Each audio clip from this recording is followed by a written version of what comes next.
Cześć. Wybaczcie tą przydługą przerwę, ale niestety byłem obłożony obowiązkami zawodowymi. Jak to mówią, obowiązki najpierw, przyjemności później. Stąd też ta przerwa, także mam nadzieję, że nie będzie Wam to bardzo przeszkadzało. Ale już wracam. Konstrukcja, którą przygotowałem na dzisiaj, jest to konstrukcja, obecnie współczesna konstrukcja firmy Gerda, ProSystem X.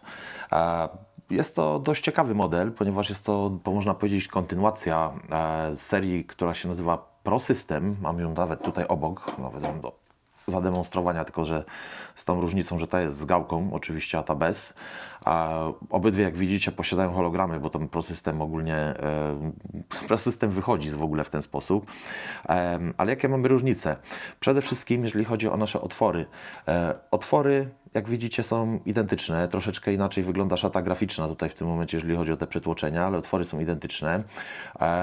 Obydwie, czyli stary ProSystem i nowy ProSystem X, są wkładkami 6-pinowymi, zabezpieczonymi antywierceniowo, także to wygląda w ten sposób. Z ciekawych rzeczy doszły nam tutaj szczeliny wyłamaniowe, które mają służyć wyłamaniu tej wkładki w określonym miejscu. I co jest ciekawe, jak widzicie, mamy tutaj szyny antywyłamaniowe. Ja sobie odłożę tutaj ten starszy model, bo on nam nie będzie potrzebny, zajmiemy się dzisiaj tylko tym nowym. Szyny są dwie, z dwóch stron, czyli mamy ewidentnie wzmocnienie tego najsłabszego punktu, w którym przechodzi śruba montażowa. To jest naprawdę zadziwiające, jeżeli chodzi o postęp w tym momencie zabezpieczeń, który wykonała Gerda.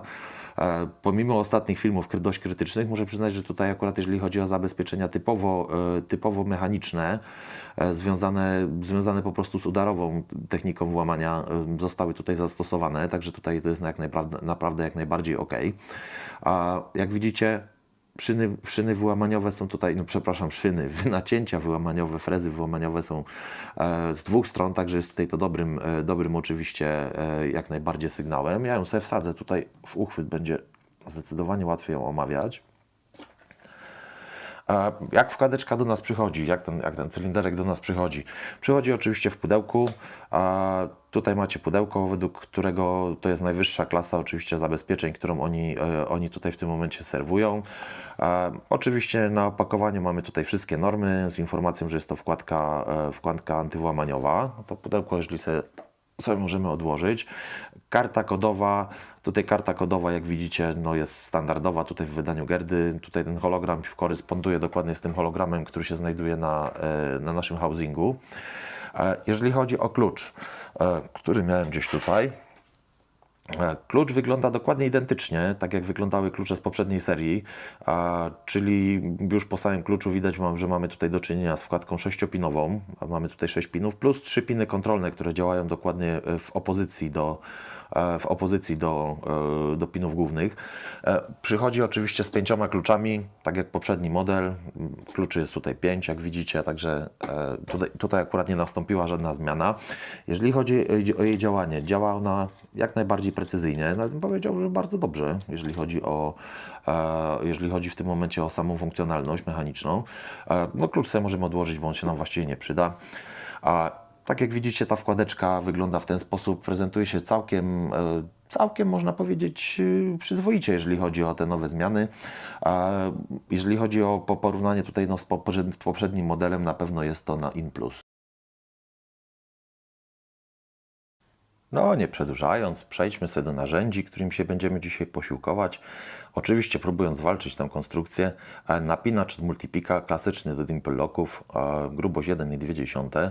Będę z niego korzystał dzisiaj z tej strony, z prawej. Będziemy napinać w przeciwnym kierunku do ruchu wskazówek zegara, z racji tego, że no, ten otwór jest dość specyficznie skonstruowany, powoduje ześlizgiwanie się narzędzi.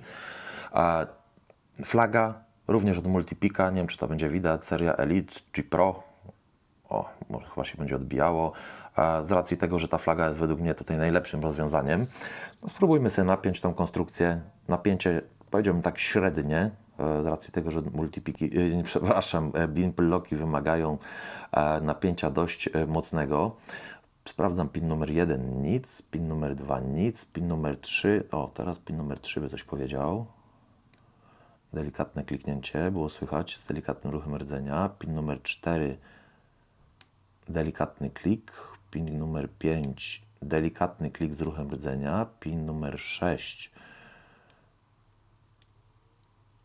Sprawia wrażenie luźnego teraz, ale sprawdzę go jeszcze raz. O, nie, jednak kliknął ładnie. Dobra, wracamy do jedyneczki. Jedynka nic, dwójeczka nic, trójeczka nasza nic. Czwóreczka by coś powiedziała teraz. Tak, ładne kliknięcie. Piąteczka nic. Szósteczka również nic, więc wróćmy do początku. Coś nas tutaj trzyma jeszcze. Dwójkę sprawdzę. To ona teraz sprawia wrażenie chętnej. Delikatne kliknięcie, nie wiem czy widzieliście, wpadliśmy w bardzo głęboki falset. To była dwójka, która nas trzymała. Teraz jesteśmy na tak zwanym, wisimy na security pinie. Sprawdzę więc naszą jedynkę, która teraz bardzo mocno binduje i rotuje do tyłu. To dobry znak. Oj, tylko mi się tu ześliznęło narzędzie. No, znowu mi się ześliznęło.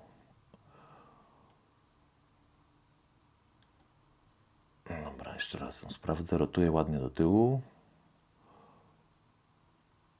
Tak. O, zdecydowanie nam tu kliknęło, tylko chyba jej nie docisnąłem do końca.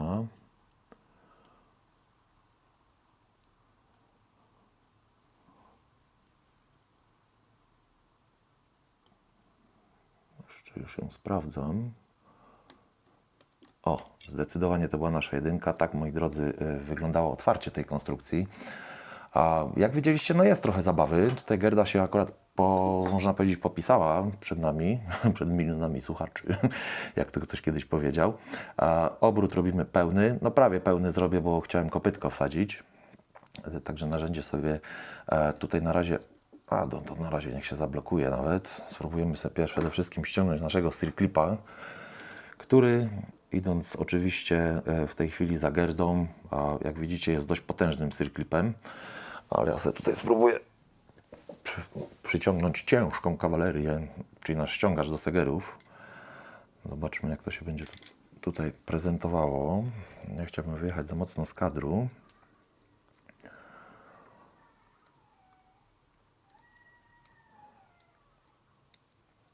Zobaczmy, czy to się uda dobrowolnie, czy będziemy musieli z tym walczyć jakoś mocniej. Ale o dziwo, jestem zszokowany. Bardzo pozytywnie dzisiaj ten segerek schodzi. Zwróćcie uwagę, że już jest praktycznie ściągnięty. Także wow. Zobaczmy, może się to uda ściągnąć delikatnie, przyłożyć. O, troszeczkę mi tu wypadł w drugą stronę. Ale raczej wyjdzie dobrowolnie, także to nie jest jakiś turbo można powiedzieć, odporny seger w porównaniu z tym, co robili wcześniej. Także tu też nastąpiła jakaś pewna zmiana konstrukcyjna. Wróćmy więc do naszego rdzenia. Gdzieś tu było kopytko, które oczywiście, jak zawsze, pewnie uciekło w najmniej odpowiednim momencie. O, teraz się ten nasz rdzeń powinien obracać normalnie, tak, więc kopytko dobrze trzyma. A to tutaj wsadzę głębiej może.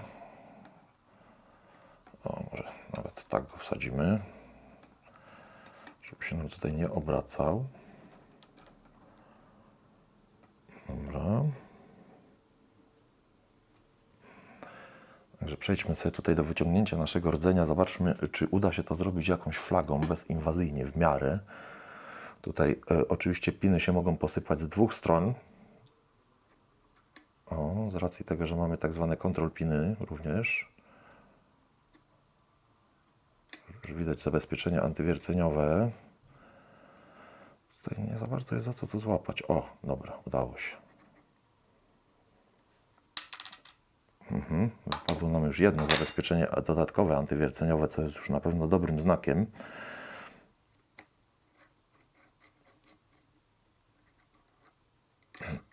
Dobra, wyciągnę ten rdzeń powoli. Zobaczmy, z której strony mamy tutaj właściwe piny. Tak, tu będą właściwe piny, tu będą control piny z tej strony. Jak widzicie, miejsc na control piny jest troszeczkę więcej. Mamy 3. Ale ja sobie go obrócę w tą stronę i weźmiemy sobie najpierw klucz. Zaczniemy sobie wyciągać nasze piny dotykające klucza. Dobra. Gdzieś tu była penseta. No, póki nam już 5 wystaje, to sobie od razu go weźmiemy. Jest to typowy standard dimplowy. Sobie go wyciągnę tutaj. Można powiedzieć, że tu jest dużym plusem to, że jest stalowy, także tutaj ochrona antywierceniowa jest na wyższym poziomie niż byśmy się spodziewali po poprzednich modelach. A 2 również standardowa. 3 nam tutaj wystaje. Oczywiście stalowa, to jest tutaj najważniejsze. Stalowa, kolejna 3.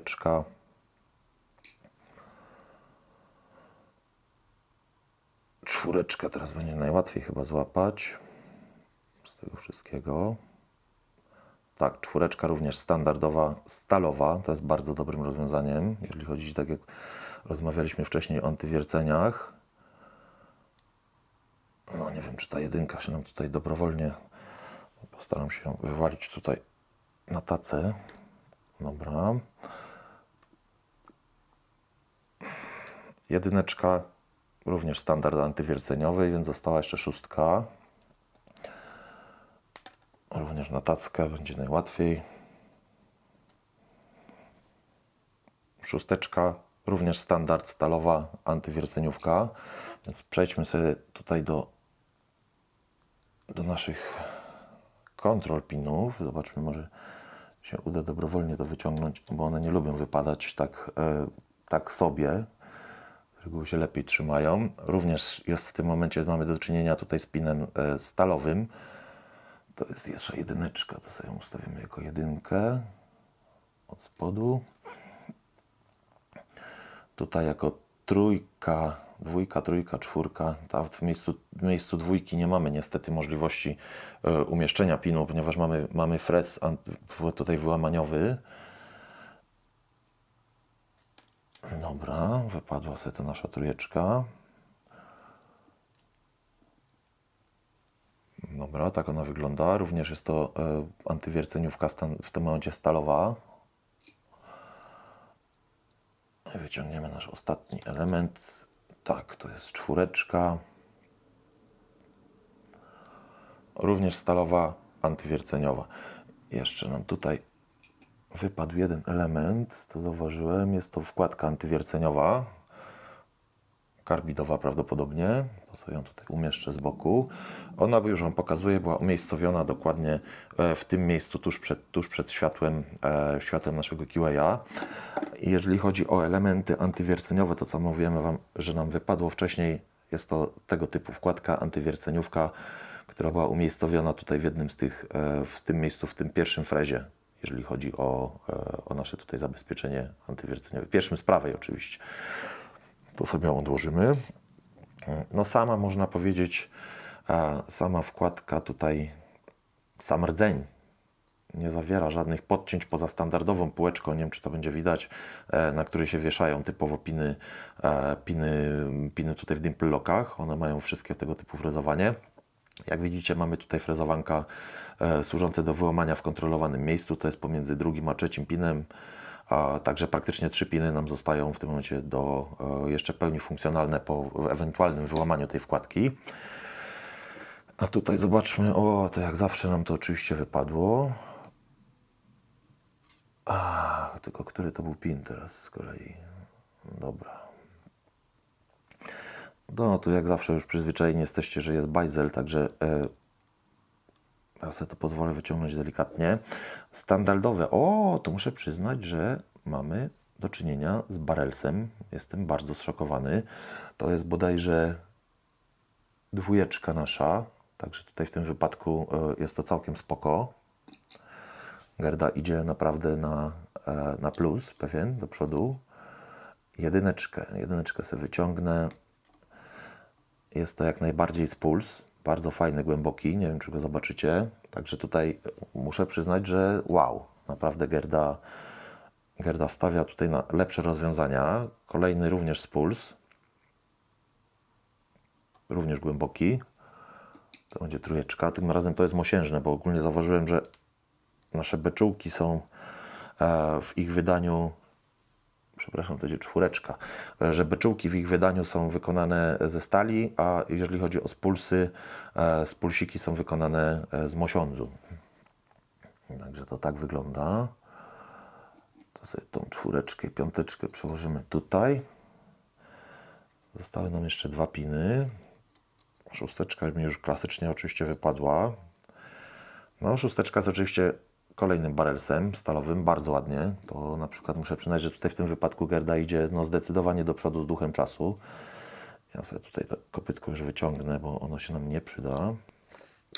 Została nam nasza 3, która jest oczywiście bardzo fajnym, głęboko ciętym spulsem. No, jestem naprawdę zszokowany w tym momencie tym, co Gerda robi. To proszę zobaczcie sobie.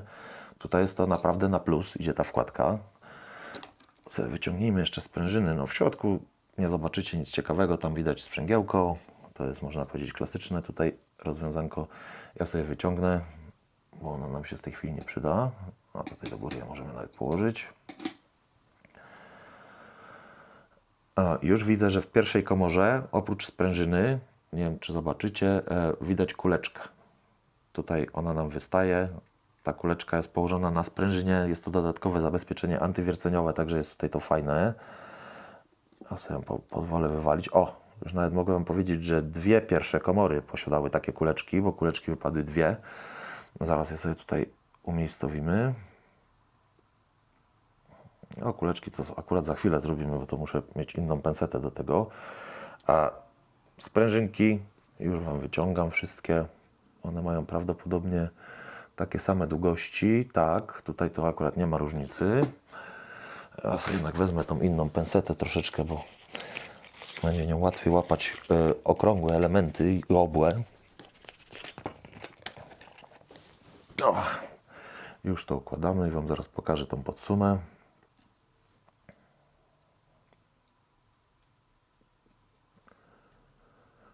Trzecia. No tutaj się 2 szczepiły, ale zaraz postaram się zrobić. 4. Bardzo dobre, mocne, stalowe sprężyny. To już widzę, dobrej jakości są te sprężyny. Pod tym względem tutaj Gerda znowu zaplusowała. Dobra, i te nasze kuleczki. Już Wam pokazuję, jak one wyglądają. Tylko sobie taką jedną złapię.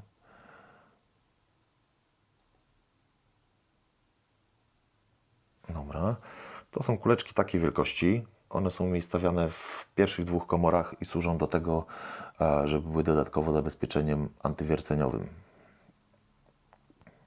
Jest to na pewno hartowana stal i pod tym względem tutaj muszę przyznać, że na pewno jest to dobrze zabezpieczone. Drugą sobie też umieszczę obok sprężynek. Tak, moi drodzy, wygląda pełen gutting tej Gerdy. Naprawdę jestem tutaj no, pod mocnym wrażeniem, jeżeli chodzi o poprawę po prostu parametrów. Tutaj jest naprawdę zdecydowanie duży plus.